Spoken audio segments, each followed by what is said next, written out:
Assalamualaikum warahmatullahi wabarakatuh. Bapak Ibu sekalian, kita pertemuan ke-49 ya, tanggal 1 November 2023 untuk psikologi tafsir Al-Jailani. Kita berdoa dulu, Bapak Ibu, semoga pertemuan singkat kita ini diberkahi, dibimbing, diridhoi oleh Allah dan menjadi jalan cinta kita menuju pada Allah Subhanahu wa taala. Ala hadhihi niyyah kulli niyyatin shalihah li ridha'illah wa li syafa'ati Rasulillah. Al-Fatihah. A'udzu billahi minasyaitonir rajim. Bismillahirrahmanirrahim. Alhamdulillahi rabbil alamin arrahmanir rahim maliki yaumiddin. Iyyaka na'budu wa iyyaka nasta'in ihdinas siratal mustaqim. Shiratal ladzina an'amta 'alaihim ghairil maghdubi 'alaihim waladdallin. Amin. Subhanaka la ilma lana illa ma 'allamtana innaka antal alimul hakim. Rabbana atina min ladunka rahmah wa hayyi' lana min amrina rasyada. Rabbana aslim lana nurana waghfir lana innaka ala kulli syai'in qadir. Rabbana atina fid dunya hasanah fil akhirati hasanah wa qina adzabannar bi rahmatika ya arhamar rahimin bi rahmatika ya aziz ya ghaffar ya rabbal alamin. Sallallahu ala sayyidina Muhammadin wa ala alihi washabihi wasallam. Walhamdulillah rabbil alamin. Baik Bapak Ibu, silakan Anda buka surat Ali Imran ayat 75. Kalau di kitabnya ini di halaman 295. 295 Mbak Ibu ya. Surat Ali Imran ayat 75. A'udzu billahi minasyaitonir rajim. Bismillahirrahmanirrahim. Wa min ahlil kitabi man in ta'manhu biqintarin yu'addihi ilaik. Wa minhum man in ta'manhu bidina la yu'addihi ilaika illa ma dumta alaihi qa'ima. Dzalika bi annahum qalu laisa alaina fil ummiyina sabil wa yaquluna 'ala Allahil kadhiba wa hum ya'lamun. Bala man awfa bi ahdihi wattaqa fa innallaha yuhibbul muttaqin. Innal ladzina yashtaruna bi ahdillahi wa aymanihim thamanan qalilan ulaika la khalaqa lahum fil akhirati wa la yukallimuhumullahu la yanzuru ilaihim yaumal qiyamah wa la yuzakkihim wa lahum adzabun alim. Wa inna minhum la fariqan yalwuna alsinatahum bil kitabi litahsubuhu minal kitabi wa ma huwa minal kitab wa yaquluna huwa min indillahi wa ma huwa min indillah wa yaquluna 'ala Allahil kadhiba wa hum ya'lamun. Maka li basharin an yu'tiyahullahul kitaba wal hukma wan nubuwata thumma yaqula lin nasi kunu ibadan li min dunillahi walakin kunu rabbaniyina bima kuntum tuallimunal kitaba wa bima kuntum tadrusun wala ya'murakum an tattakhidul malaikata wan nabiyina arbaba aya'murukum bil kufri ba'da id antum muslimun. Wa id akhadallahu mitsaqan nabiyyina lama ataitukum min kitabi wa hikmatin thumma ja'akum rasulun musaddiqun lima ma'akum la tu'minunna bihi wa la tansurunnah qala aqrartum wa akhadtum ala dhalikum isri qalu aqrarna qala fashhadu wa ana ma'akum minasyahidin. Faman tawalla ba'da dzalika faulaika humul fasiqun. Afa ghayra dinillahi yabghuna wa lahu aslama man fis samawati wal ardi tau'an wa karhaw wa ilaihi yurja'un. Shadaqallahul azim wa sadaqa rasuluhul karim wa ana ala dzalika minasyahidin.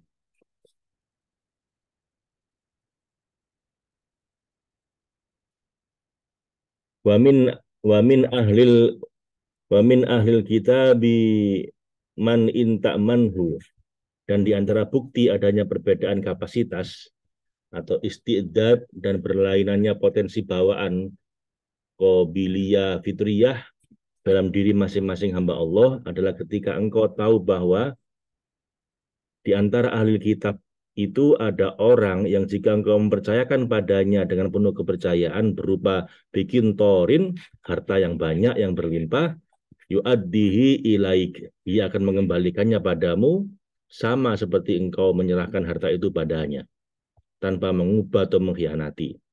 Itu tidak lain adalah berkat kejernihan fitrah dan bagusnya isti'dad dan qobiliyahnya. Wa minhum man in ta'manhu bi dinarin, dan sebaliknya di antara mereka ada orang yang jika engkau mempercayakan padanya 1 dinar saja atau bahkan kurang dari itu, la yu'addihi ilaik, dia tidak mengembalikannya padamu karena kebusukan dirinya, keburukan qobiliyahnya, potensi fitrah. Illa ma dumta alaihi qaima, kecuali jika engkau selalu menagihnya terus-menerus dan meminta amanat yang engkau titipkan itu padanya tanpa engkau pernah berhenti mengisahnya. Ya, ini memang seperti itulah manusia ya. Nggak hanya orang Yahudi, orang Islam juga banyak ya gitu. Nggak hanya ahli kitab, tapi juga orang Islam pun juga banyak ya gitu. Kalau dipinjemin uang, itu segera mengembalikan, titip-titip uang dibalikin. Ada juga yang oh, jangan dititipin, dia yang pinjem, kita pinjemin, kalau nggak ditagih terus nggak dibayar. Bahkan ditagih pun kadang-kadang nggak mau bayar. Ketika minjem maksa, ketika ditagih nggak bayar. Nah, itu memang sebagian manusia nggak begitu, dan itu nggak hanya di ahli kitab, di semua kalangan, termasuk orang Islam sendiri. Bahkan termasuk orang Islam yang ahli ibadah. Kayak begitu juga. Ibadah sama Allah benar-benar khusyuk, ya nggak tahu khusyuk apa tidak. Ya. Tapi ibadahnya juga sepertinya mempeng gitu, rajin, tapi juga urusan dengan manusia nggak terlalu memperhatikan. Bukan yang bayar kadang-kadang. Dan ternyata itu diingatkan pada Allah di antara para ahli kitab, orang yang ngerti agama maksudnya, itu kayak gitu modelnya. Ada yang baik, ketika dititipi, dipinjemin uang balikin, ada yang dititipi 1 dinar aja, nggak dibalikin. Ayat ini turun berkenaan dengan Abdullah bin Salam ketika seorang Quraisy menitipkan padanya uang sebanyak 1.200 uqiyah emas. Ternyata dia mengembalikan semua uang itu. Tapi kemudian muncul Van Hos bin Aduro yang juga dititipi oleh seorang Quraisy uang sebesar 1 dinar. Tapi ternyata Van Hos menyangkal adanya uang yang dititipkan kepadanya. Padahal kedua orang ini sama-sama bukan orang Islam ya, serta sama-sama hanyut dalam kerusakan.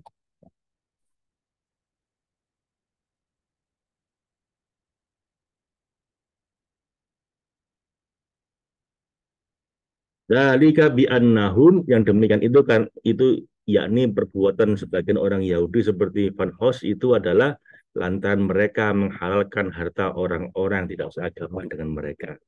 Qalu laisa alaina, mereka mengatakan tidak ada dalam kitab kami yang diturunkan bagi kami dari Tuhan kami fil ummiyina sabil, terhadap hak orang-orang ummi. Tadi dia merasa bahwa karena nggak seagama nggak apa-apa diambil uangnya gitu ya. Nggak boleh apa Ibu ya. Islam pun nggak boleh, walaupun nggak seagama nggak boleh ngambil uang orang dengan dolim. Maksudnya tidak ada aturan untuk dijatuhkannya hukuman terhadap kami atas perbuatan kami terhadap orang-orang ummi, karena mereka tidak termasuk ahli kitab. Wa yaquluna 'alallahil kadzib, dan mereka ucapan ini dengan berkata bohong terhadap Allah, atas nama Allah, karena sebenarnya di dalam kitab mereka tidak pernah disebutkan kebatilan semacam itu, tapi mereka mengarang-arang cerita sebagai bentuk pembangkangan. Wahum ya'lamun, padahal mereka itu mengetahui bahwa itu adalah kebohongan mereka. Jadi ya Bapak Ibu, jangan berbohong, apalagi berbohong atas nama agama. Auzubillah min dzalik. Itu hukumannya lebih lebih gede ya, Pak. Bahkan nggak boleh berbuat zalim pada orang yang tidak seagama dengan kita. Mereka nggak seagama, mau diambil uangnya. Jadi nggak boleh ya Pak Ibu ya. Diriwayatkan dari Nabi Shallallahu Alaihi Wasallam bahwa beliau bersabda ketika ayat ini diturunkan, musuh-musuh Allah telah berdusta. Tidak ada sesuatu pun pada masa jahiliyah, melainkan semuanya berada di bawah kakiku kecuali amanah. Karena amanah diserahkan pada orang baik-baik dan orang jahat. Ini ada catatan kakinya, Bapak Ibu. Dalam Fathul Qadir terdapat penjelasan tentang beberapa asar yang berhubungan dengan ayat ini. Diwayatkan oleh Ab, Abdu, Abdullah Abdu bin Hamid, Ibnu Jarir, Ibnu Mungdir, Ibnu Abi Hatim, dan Sa'ad bin Jubair dalam firman yang demikian itu lantaran mereka mengatakan tidak ada dosa bagi kami terhadap orang-orang ummi. Rasulullah SAW bersabda, musuh-musuh Allah telah berdusta. Tidak ada sesuatu pun pada masa jahiliyah melainkan semuanya pada kedua kakiku kecuali amanah, karena amanah diserahkan kepada orang baik dan orang jahat. Bala, bukan demikian. Sebenarnya, demi kebenaran selalu ada jalan untuk mengecam dan membalas mereka karena itu adalah hak setiap hamba Allah yang beragama dan mengikutinya dan mengikuti keyakinan apapun jika mereka melakukan pelanggaran kecuali man aula, siapa yang menepati di antara mereka bi'ahdihi, menepati janji yang dibuatnya dengan Allah dan hamba-hamba Allah, wattaqoh, dan bertakwa atau takut pada murka Allah jika ia tidak menepati janjinya. Jika ia bertakwa, ia menjadi orang cintai oleh Allah. Fa innallaha yuhibbul muttaqin. Maka sesungguhnya Allah menyukai orang-orang yang bertakwa dan meridhoi mereka, menyempurnakan pahala mereka, serta menambahkan anugerahnya untuk mereka. Jadi menepati janji ya Pak Ibu itu norma universal. Mau beragama, mau Islam, mau non-Muslim, itu norma-norma universal mengatakan kalau janji harus tepati. Apalagi bagi orang beragama. Jadi jangan mentang-mentang saya janji pada orang yang tidak beragama. Jadi tidak apa-apa, nggak ada tempat janji kita. Nggak boleh begitu. Menepati janji itu berlaku pada semua orang. Kemudian Allah berfirman, innalladzina yastaruna, sesungguhnya orang-orang yang menukar, menjual belikan, bi'ahdillah, janji Allah yang mereka buat dengan Rasulnya, yang janji dengan Allah yang mereka buat dengan Rasulnya, wa aimanihim, dan sumpah-sumpah mereka yang berat sehingga sulit bagi mereka untuk menepatinya, seperti ucapan mereka, demi Allah ia pasti akan beriman dan menolongnya. Thamanan qalila, dengan harga yang sedikit dalam bentuk kenikmatan dunia seperti memakan uang suap demi melanggengkan kekuasaan, maka ulaika, mereka itu orang-orang yang mengganti ayat Allah dan merugi, la khalaqalahum, tidak mendapat bagian pahala bagi mereka di kehidupan fil akhirah, di kehidupan akhirat yang merupakan negeri wusul dan penentuan, darul wusul wal aqrar, wala yukallimuhumullah, dan Allah tidak akan berbicara pada mereka karena Allah nggak sudi berbicara dengan orang-orang yang menentang semua manifestasi nama-nama indahnya, al-asma'ul husna, dan sifat-sifat yang luhur.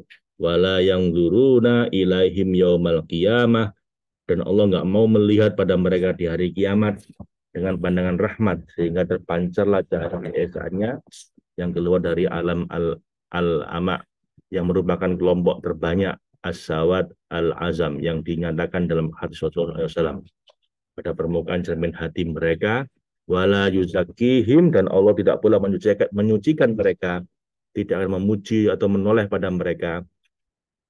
Sebab ketika Allah memuji dan menoleh ke arah para hambanya yang cermin hati mereka mengkilap dan bersih dari segala bentuk perhatian kepada selain Allah, maka pada permukaan cermin itu akan terpantul sinar tajalli jamal dan jalal, tajalli al-lutfi dan tajalli al-kohri, sehingga kalian pun menjadi lurus dan tetap berada di atas jalan lurus yang merupakan jalan tauhid Allah. Walahum adzabun alim, dan bagi mereka dalam keadaan itu azab berupa keterusiran dan keterhalangan yang pedih dan menyakitkan, dengan rasa sakit yang tidak terlampaui oleh apapun karena terhalang dari wusul dan husul pada puncak segala wujud adalah penderitaan yang paling menyakitkan. Kita berlindung pada Allah dari murkanya dan tidak ada selain hanya dengan Allah. Anda perhatikan di sini Bapak Ibu, Syekh Abdul Qadir Al-Jailani mengatakan bahwa siksa terpedih kita di akhirat itu adalah Allah tidak mau memandang kita, tidak mau memandang kita, tidak mau menyucikan kita, tidak mau berdekatan dengan kita, tidak mau berbicara dengan kita. Itu yang paling berat. Jadi memang bagi para penempuh jalan cinta Allah ini, Nikmat paling besar bukan surga, penderitaan paling berat bukan neraka. Nikmat paling besar itu adalah wusul sampai pada Allah, boleh berdekatan dengan Allah.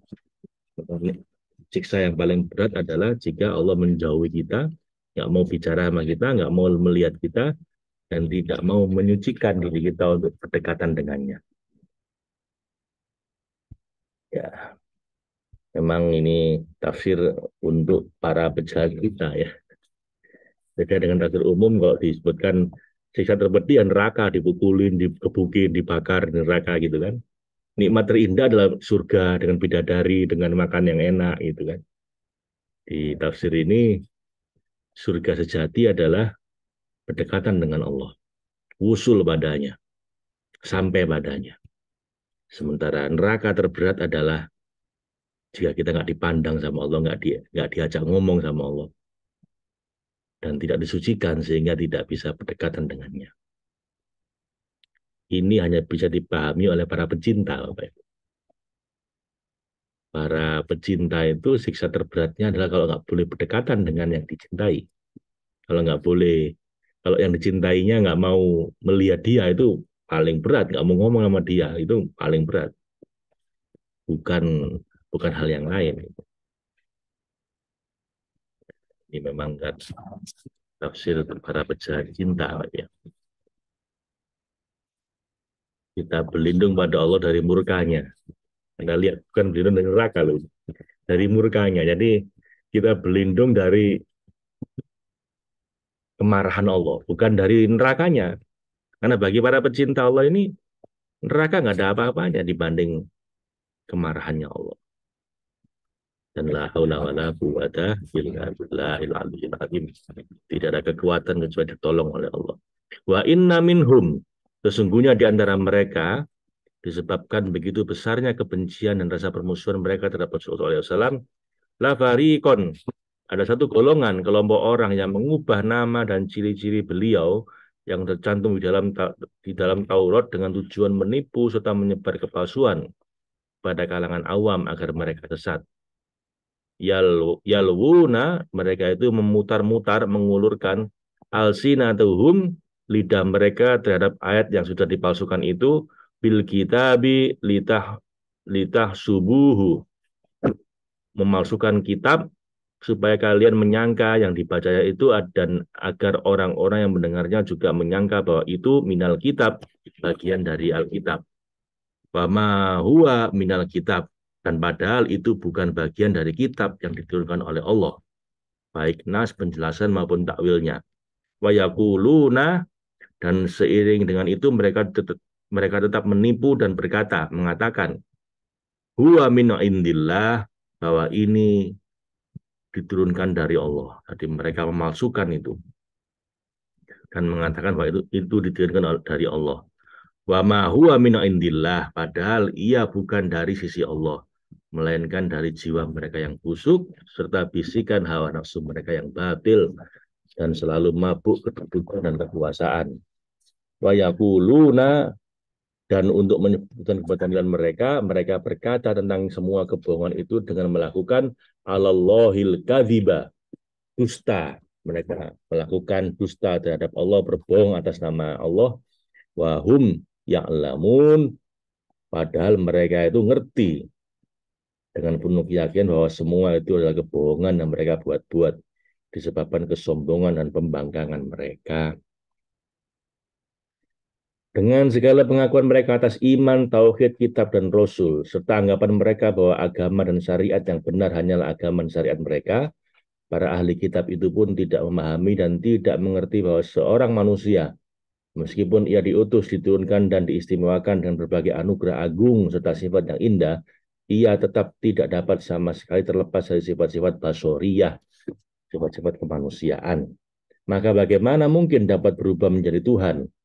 Seorang hamba akan tetap sebagai hamba, sebagaimana Tuhan akan tetap menjadi Tuhan. Dalam masalah ini ada tujuan tertentu yang ingin dicapai, yaitu bahwa dalam tajrid, manusia berbeda-beda tingkatannya. Siapa yang tajridnya lebih banyak, maka ia lebih dekat dengan Allah, lebih cenderung kepada fana, dan lebih rindu pada bako. Jika tidak, maka suluk yang ditempuh tidak akan pernah ada ujungnya. sebagaimana dinyatakan oleh Rasulullah SAW dalam sebuah hadis qudsi yang bersumber dari Allah Azza wa Jalla. Ketahuilah bahwa amatlah panjang rindu para abror untuk bertemu denganku. Demi Allah, apa yang bisa dilakukan seorang hamba. Jadi apa itu tajrid itu adalah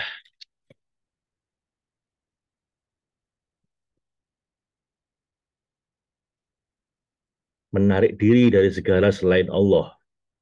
Para nabi dan wali bertajarrud atau tajrid termasuk dari diri mereka sendiri. Mereka meniadakan dirinya atau fana untuk bisa bako, untuk bisa abadi bersama Allah. Mereka berusaha untuk meninggalkan dirinya untuk menuju Allah. Meninggalkan hawa nafsunya untuk menuju cintanya Allah. Maka dalam hadis qudsi ini dikatakan, Bapak Ibu, hadis qudsi adalah firman Allah yang tidak termaktub dalam Al-Quran. Firman Allah cuma nggak dalam Al-Quran. Disebutkan dalam hadis. Disebutkan hadis qudsi. Ketahuilah bahwa amatlah panjang kerinduan para abror. Abror itu adalah orang-orang yang menuju Allah, orang-orang baik. Catatan kakinya Al-Iraqi menyatakan di dalam Tahrijul Hadis Al-Ihya, aku tidak menemukan asal hadis ini kecuali bahwa penulis kitab Al-Firdaus mentahrijnya Musnad Al-Firdaus bil Ma'sur Al-Khitab. Hadis dari Abu Darda untuk anaknya tidak disebutkan di dalam Musnad Al-Firdaus, dalam Musnad Al-Kitab, dan di kitab Ihya Ulumuddin dalam penjelasan keistimewaan manusia. Jadi itu.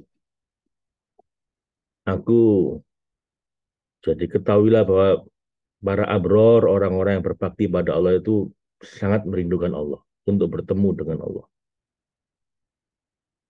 Oleh sebab itu Isa alaihissalam meski kedudukannya tinggi di sisi Allah dan dia dengan pertolongan Allah mampu menunjukkan sekian banyak kemampuan mukjizat yang luar biasa, menghidupkan orang mati, menyembuhkan orang sakit, menghadirkan makanan dari langit. Mukjizat Nabi Isa ini mukjizat yang paling spektakuler, Bapak Ibu. Menghidupkan orang mati, mendatangkan makan dari langit, menyembuhkan orang buta dari lahir. Itu mukjizat yang memang luar biasa dari Nabi Isa ini. Namun beliau sama sekali tidak mungkin terlepas dari basoriah. Tetap beliau itu manusia. Tapi orang-orang kafir menyatakan bahwa Isa itu Tuhan. Lalu mereka menyembahnya seperti menyembah Allah Subhanahu wa taala. Dan menisbahkan padanya sebagai anaknya. Wal iyadu billah. Mereka tidak mau menghormati Allah dengan baik sehingga Allah kembali menyampaikan peringatan dan pengajaran pada mereka melalui firman-Nya berikut ini. Maka tidak wajar, tidak baik dan tidak diperbolehkan li basyarin bagi seorang manusia yang Allah istimewakan dengan risalah dan kedudukan sebagai wakil Allah ayyutiyahullah yang Allah berikan padanya, Allah turunkan padanya Alkitab, kitab yang menjelaskan syariat padanya, wal hukmah dan hukum yang terjaga di dalam syariat yang terkait dengan berbagai keadaan hamba Allah di hadapan dunia, wan nubuwah dan kenabian yang terambil dari syariat yang berkaitan dengan berbagai keadaan hamba Allah di kehidupan akhirat. Summa yakula linnas, lalu setelah Allah memilihnya dengan kemuliaan dan sempurna, dia berkata dengan semena-mena sombong pada manusia yang diutus pada mereka, kunu ibadalli, hendaklah kamu menjadi penyembahku, sembahlah aku saja, min dunillah, bukan menyembah Allah. Ucapan seperti itu tidak lain adalah sebuah kemusyrikan yang parah. Bagaimana mungkin ucapan semacam itu keluar dari miskat kenabian? Maha tinggi Allah dari segala yang dikatakan oleh orang-orang zalim dengan kesombongan yang besar. Walakinna akan tetapi ucapan dan perintah para nabi pada orang-orang adalah seperti ini. Kunu, hendaklah kamu wahai para penganut tauhid menjadi robbaniyin, orang-orang robbani yaitu orang-orang yang ikhlas menyembah Allah dan tidak menyekutukan Allah. Bima kuntum tu'allimunal kitab, dengan apa yang kamu ajarkan sendiri dari Alkitab berupa berbagai perkara agama kalian. Wa bima kuntum tadrusun, dan dengan apa yang kamu selalu pelajari dan yang kamu ajarkan kepada orang yang menjadi murid-muridmu.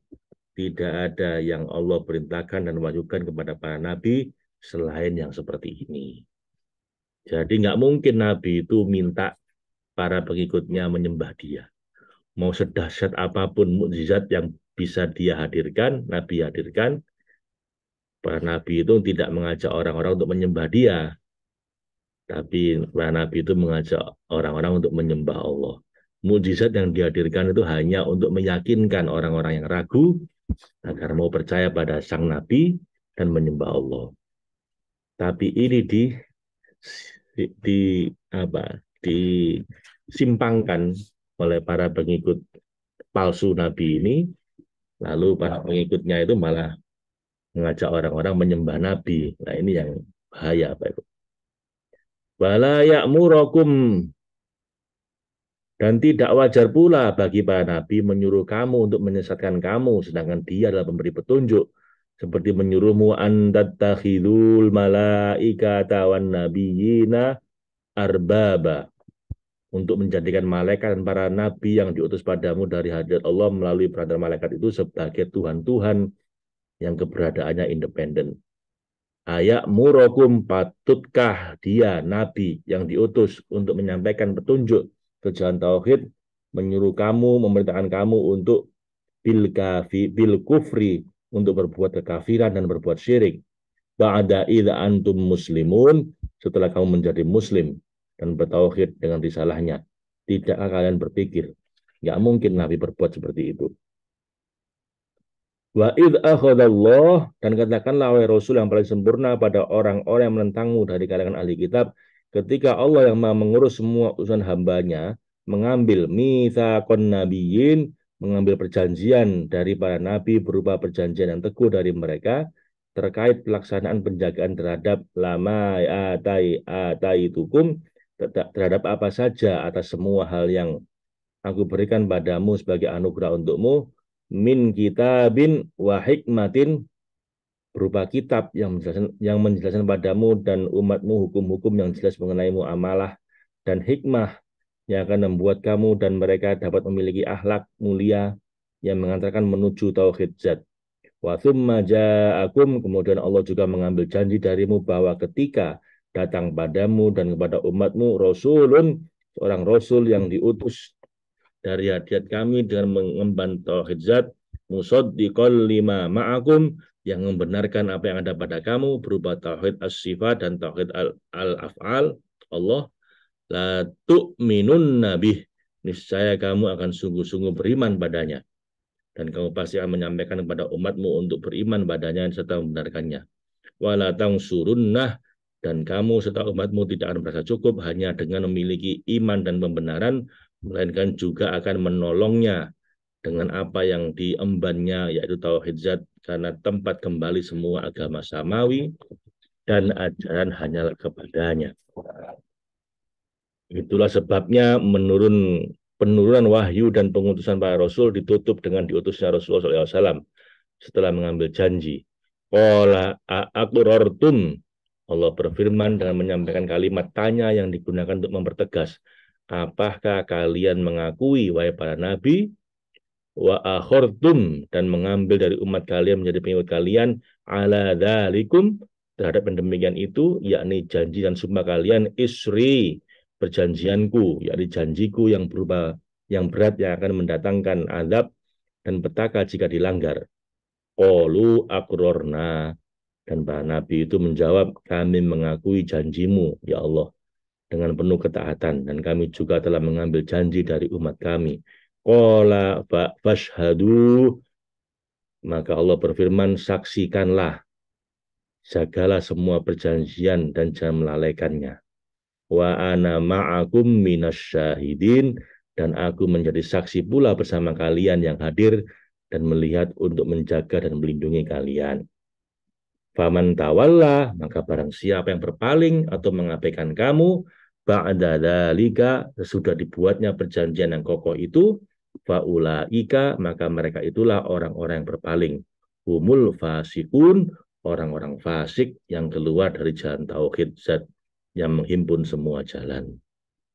Afa ghairu dinillah, maka apakah sekalian dari selain dari agama Allah yang merupakan tauhid zat itu, ya berun mereka mencari wahai orang-orang berpaling dan fasik, walahu aslama dan padahal hanya kepadanya berserah diri, tunduk dan merunduk, manufis samawat siapa saja yang di langit, yakni para pemilik syuhud dan mukasyafah, wal ardi dan siapa saja yang ada di bumi, yaitu para pemilik ilmu dan muamalah, tau'a baik dengan sukarela karena penuh keyakinan kepastian, wa karha maupun terpaksa karena hanya takut dan mengira-ngira, wa ilaihi yurja'un dan hanya kepada Allah bukan pada selain dia mereka dikembalikan, sebagaimana kembalinya bayangan atau dhil pada pemilik bayangan.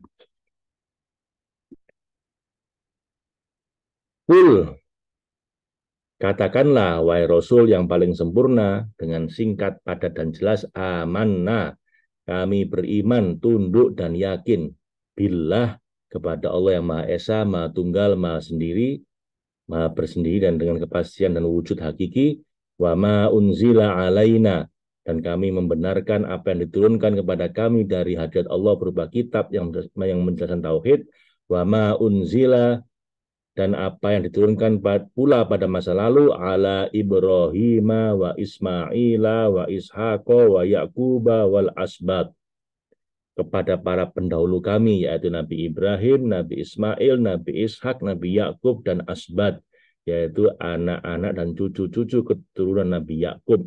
Wa ma utiya Musa wa Isa wan nabiyun dan juga kami membenarkan apa yang diberikan kepada Nabi Musa alaihissalam, Nabi Isa dan para nabi yang maujud yang diadakan dan menerima ilham mir rabbihim dari Tuhan mereka sesuai istidad mereka. La nufarriqu baina ahadim minhum, kami tidak membeda-bedakan seorang pun di antara mereka dalam kepatuhan dan kebenaran. Wa nahnu lahu muslimun dan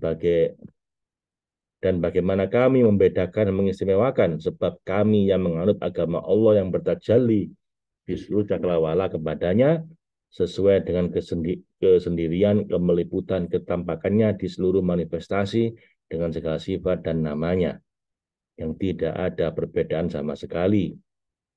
Kami berserah diri, beriman, muslim kepada Allah.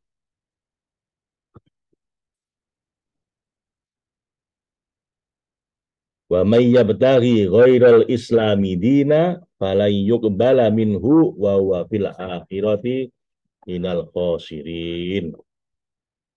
Dan barang siapa mencari atau menganut selain agama Islam yang diturunkan kepada manusia terbaik Muhammad SAW sebagai agama dan syariat, maka tidak akan pernah diterima agama itu darinya selain agama yang lurus yang menghimpun dan menasah semua agama lain, yakni agama Islam, sebab ia dibangun di atas tauhid zat yang menggugurkan semua kesaling hubungan idhofah dan kekhususan secara mutlak. Dan dia, maksudnya orang yang menganut agama selain Islam itu, di kehidupan akhirat, kelak saat tiba waktu penunaian atas semua yang ditanam di kehidupan dunia, minal khosirin, termasuk orang-orang yang rugi dengan kerugian yang nyata. Kami berlindung padamu ya Allah, dari turunnya hukumanmu, wahai pemilik kekuatan yang kokoh. Sadaqallahul azim wa sadaqa rasuluhul karim wa ana ala dzalika minasyahidin. Allahumma arhamna bil Qur'an waj'alhu lana imaman wa nuran wa hudaw wa rahmah. Allahumma dzakirna minhuma nasina wa 'allimna minhuma jahilna warzuqna tilawatahu ana al-laili wa atrafan nahar waj'al hujjatan lana ya rabbal alamin. Assalamualaikum warahmatullahi wabarakatuh.